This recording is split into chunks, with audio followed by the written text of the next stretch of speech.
Hello friends, welcome back to our channel. ఒకప్పుడు అమెరికాలో H1B visa దొరికితే జీవితమే సెటిల్ అయిపోయిందని అనుకునేవారు.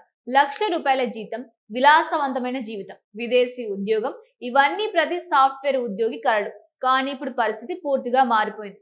అమెరికా ఉద్యోగాలు కోల్పోయి భారతదేశానికి తిరిగి వస్తున్న వేలాది మంది టెక్కీలకు ఇక్కడ కూడా ఉద్యోగాలు దొరకడం లేదనే వార్త దేశవ్యాప్తంగా చర్చనీయాంశంగా మారింది. అసలు అమెరికాలో ఏం జరుగుతోంది? ఎందుకు H1B వీసా ఉద్యోగులు భారీగా ఇండియాకు తిరిగి వస్తున్నారు? ఇండియాలో కూడా ఉద్యోగాలు ఎందుకు దొరకడం లేదు? ఆర్టిఫిషియల్ ఇంటెలిజెన్స్ నిజంగానే సాఫ్ట్వేర్ ఉద్యోగులను తగ్గిస్తోందా? రాబోయే రోజుల్లో టెక్ ఉద్యోగాల పరిస్థితి ఎలా ఉండబోతోంది? యువత ఇప్పటి నుంచే ఏ స్కిల్స్ నేర్చుకోవాలి?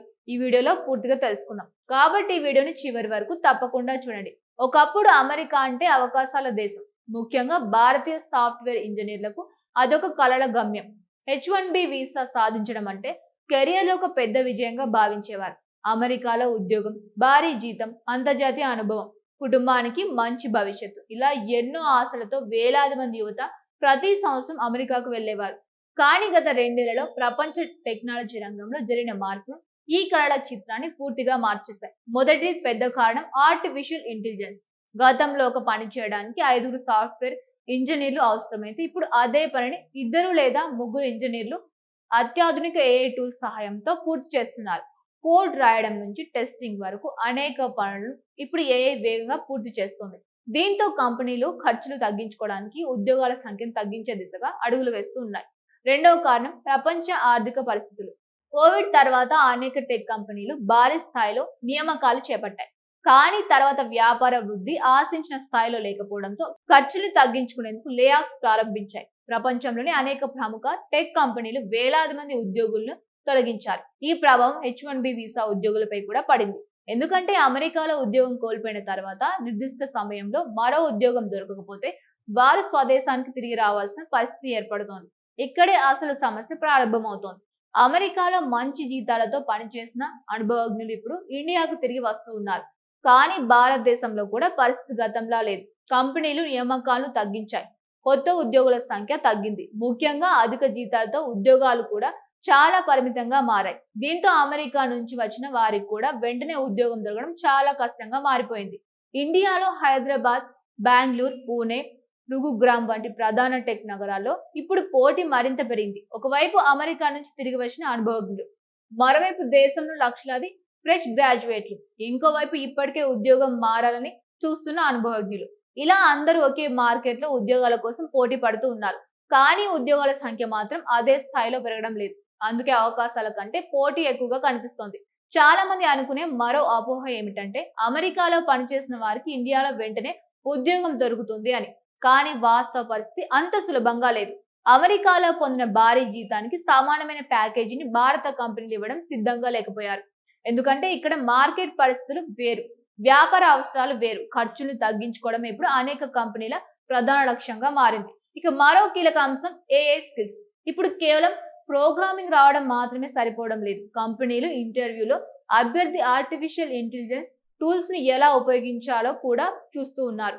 Prompt engineering, generative AI, cloud computing, machine learning, data engineering, cyber security, dev apps వంటి నైపుణ్యం ఉన్న వారికి అవకాశాలు పెరుగుతున్నాయి. అంటే ఉద్యోగాలు పూర్తిగా పోతున్నాయనే కాదు, అవసరమైన నైపుణ్యాలు మారుతున్నాయి. ఇక్కడ యువత తప్పనిసరిగా గుర్తుంచుకోవాల్సిన విషయం ఒకటి ఉంది.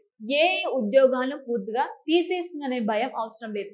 కానీ ఏఐని ఉపయోగించలేని ఉద్యోగుల్ని మాత్రమే మార్కెట్ వెనక్కి నెట్టి వేస్తోంది. అందుకే నిరంతరం కొత్త టెక్నాలజీని నేర్చుకోవడం ఇప్పుడు ఒక ఎంపిక కాదు, అది తప్పనిసరిగా అవసరంగా మారింది. 10 ఏళ్ల అనుభవం ఉన్న వారు కూడా కొత్త స్కిల్స్ నేర్చుకుంటూ ఉన్నారు. ఎందుకంటే టెక్నాలజీ ప్రపంచంలో నేర్చుకోవడం ఆపిన రోజు నుంచే వెనుకబడిపోవడం ప్రారంభమవుతుంది. మరో పెద్ద సమస్య వ్యక్తిగత ఆర్థిక నిర్వహణ. మంచి జీతాలు వచ్చిన సమయంలో చాలా మంది భవిష్యత్తు కోసం సరిపడా పొదుపు చేయరు. ఇల్లు, కారు, గాడ్జెట్లు, విలాసవంతమైన జీవనశైలి, అధిక EMIలు ఇవన్నీ ఉద్యోగం ఉన్నంత వరకు బాగానే కనిపిస్తాయి. కానీ ఒక్కసారిగా ఉద్యోగం పోయినప్పుడు అవే పెద్ద భారంగా మారుతాయి. అందుకే ఆర్థిక నిపుణులు కనీసం 6 నుంచి 12 నెలల ఖర్చులకు సరిపడా అత్యవసర నిధిని ప్రతి ఉద్యోగి సిద్ధంగా ఉంచుకోవాలని సూచిస్తూ ఉన్నారు.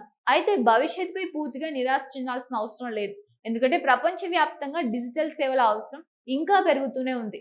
క్లౌడ్ కంప్యూటింగ్, డేటా సెంటర్లు, cyber security, artificial intelligence, robotics, semi conductors, global capability సెంటర్లు వంటి రంగంలో కొత్త అవకాశాలు వస్తూనే ఉన్నాయి. కానీ అవకాశాలను అందిపుచ్చుకునేందుకు ఉద్యోగులు కూడా తమ నైపుణ్యాలను ఎప్పటికప్పుడు నవీకరించుకోవాల్సిన అవసరం ఉంది.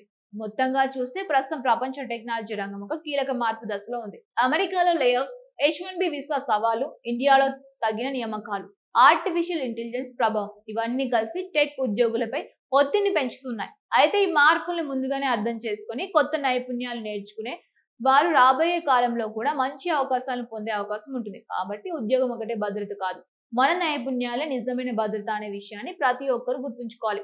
ఈ వీడియో మీకు ఉపయోగపడిందని భావిస్తే తప్పకుండా లైక్ చేయండి. మీ కుటుంబ సభ్యులతో, మీ ఫ్రెండ్స్ తో షేర్ చేయండి. మా ఛానల్ ఇంకా సబ్స్క్రైబ్ చేయకపోతే వెంటనే సబ్స్క్రైబ్ చేసి బెల్ ఐకాన్ ప్రెస్ చేయండి. ఇలా చేస్తే మేము తీసుకొచ్చే ప్రతి ఆసక్తికరమైన వీడియో వెంటనే అందుతోంది. మరో ఇంట్రెస్టింగ్ టాపిక్ తో మళ్ళీ కలుద్దాం. Thank you for watching.